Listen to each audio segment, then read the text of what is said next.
मी हरीश कदम मंगल सांगवीकर, एक सामाजिक कार्यकर्ता.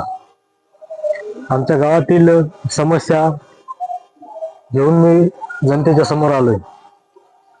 आणि आपले जे प्रशासन आहे, आपण ज्या प्रशासनाला आपला देव देव समजतो या मायबाप समजतो, मी या प्रशासनाकडे किमान 6 महिन्यापासून आमच्या न्यायाची भीक मागतो.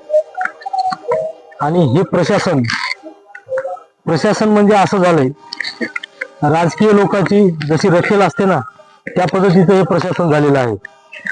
मी जवळपास 6 महिन्यापासून कागदपत्री माहितीच्या अधिकाराच्या अधिनियम राहून ऑनलाईन RTI मार्फत माहिती मागवलेली आहे. किमान 6 महिन्यापासून माहिती मागवतो मी. आपले नांदेड जिल्ह्याचे कलेक्टर असतील, शिव मॅडम असतील, आपल्या कंधारचे BDO साहेब असतील, पाटील सर, तिथून गावातील ग्रामविकास अधिकारी असतील. मी सर्वप्रथम गावातील ग्रामविकास अधिकाऱ्यांना 17/9/2025 या दिवशी माहिती मागवली. त्याच्या अगोदर पण खूप मागवल्या, पण मी अगोदर तोंडी मागवल्या होत्या, त्याच्यानंतर मी लेखी मागवल्या. मी 17/9/2025 पासून अर्ज करतोय. मला अद्यापही ग्रामसेवकांनी कुठलीही माहिती दिली नाही. त्याच्यानंतर मी 1-1.5 महिना गावामध्ये वाट पाहिली, 2-3 वेळा अर्ज केले. हे पूर्ण माझ्याकडे कागद आहेत, मी नंतर तुम्हाला देईलच पत्रकार बांधवांना. ह्यांनी मला न्याय दिला नाही. मी गेलो BDO साहेबाकडे, BDO पाटील सर यांना भेटलो मी, आणि पाटील सरांना सांगितलं, सर आमच्या गावात असे डुप्लिकेट कामं होत आहेत. डुप्लिकेट म्हणजे कोणते डुप्लिकेट काम? सर यामध्ये बघा, आमच्या गावामध्ये असे तुम्हाला मी सांगेल तर मला सांगायला 10 मिनिट जातील. त्यामुळे मी तुम्हाला पूर्ण कागदपत्र देऊन टाकेल, तर तुम्ही पाहू शकता. तुम्हाला प्राथमिक सांगतो, जास्त नाही, मोजके सांगतो. आमच्या गावामध्ये 2.25 कोटी रुपयाची पाणी पुरवठ्याची योजना म्हणतात.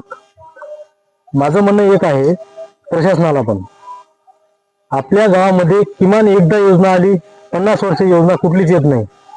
तुम्ही बघू शकता, 4 वर्षापासून एक पाणी पुरवठ्याची योजना चालू आहे.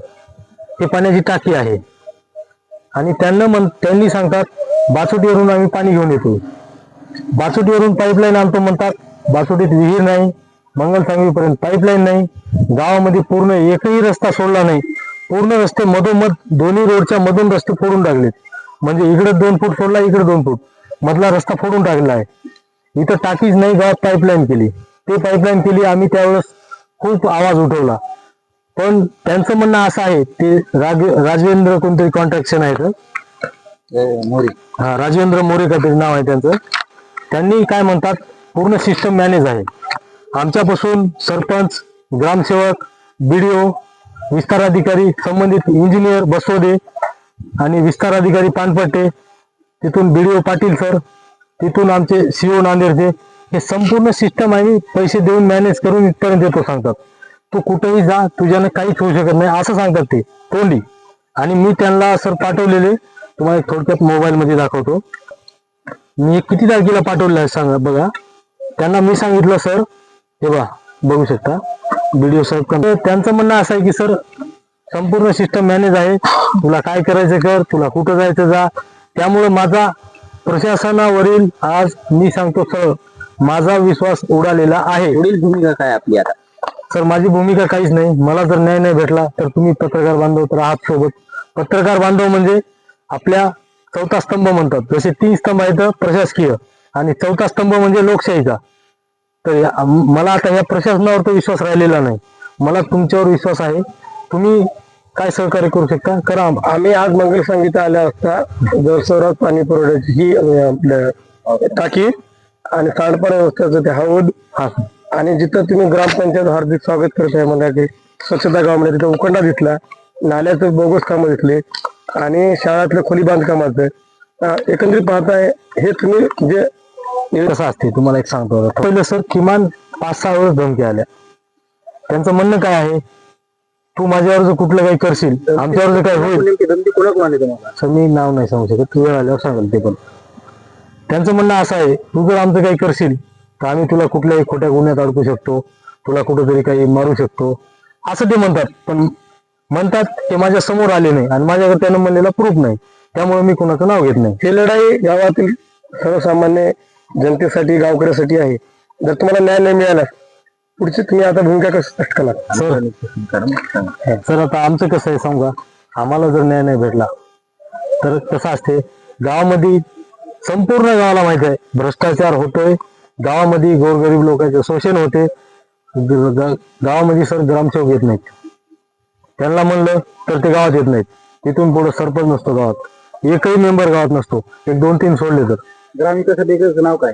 ग्रामविकास अधिकाऱ्याचं नाव सर कपाळे आहेत, त्यांचं नाव आठवत नाही. पुढील भूमिका स्पष्ट करा.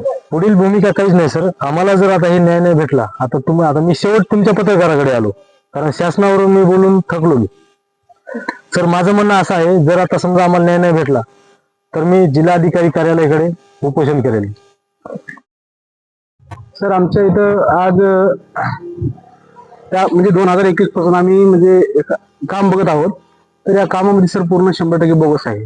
प्रत्येक काम ज्या वेळेस आम्ही जाऊन सांगण्याचा प्रयत्न केला त्यांना, हो हे असं नाही असं करा म्हणलं तर ते आम्हाला म्हणजे ऐकत नाहीत आमचं. आणि सर आमची इथली पाणी पुरवठ्याची योजना आज 3 ते 4 वर्षापासून चालू आहे काम सर. म्हणजे आता शेवट कधी निघते ते आम्हाला माहिती नाही आता. का तर म्हणजे गावात पाईपलाईन पूर्ण झालेली आहे, पण आमच्या चिंचोली जी पाईपलाईन आलेली आहे ती पूर्ण झालेली नाही सर. त्यासाठी सर आम्हाला फक्त तुमच्याकडून जे प्रशासनाला तर आम्ही खूप अर्ज वगैरे केले, पण आम्हाला काही न्याय भेटला नाही. तुमच्याकडून अर्ज म्हणजे तुमच्याकडून न्याय भेटेल आम्ही एवढी अपेक्षा करतो सर फक्त.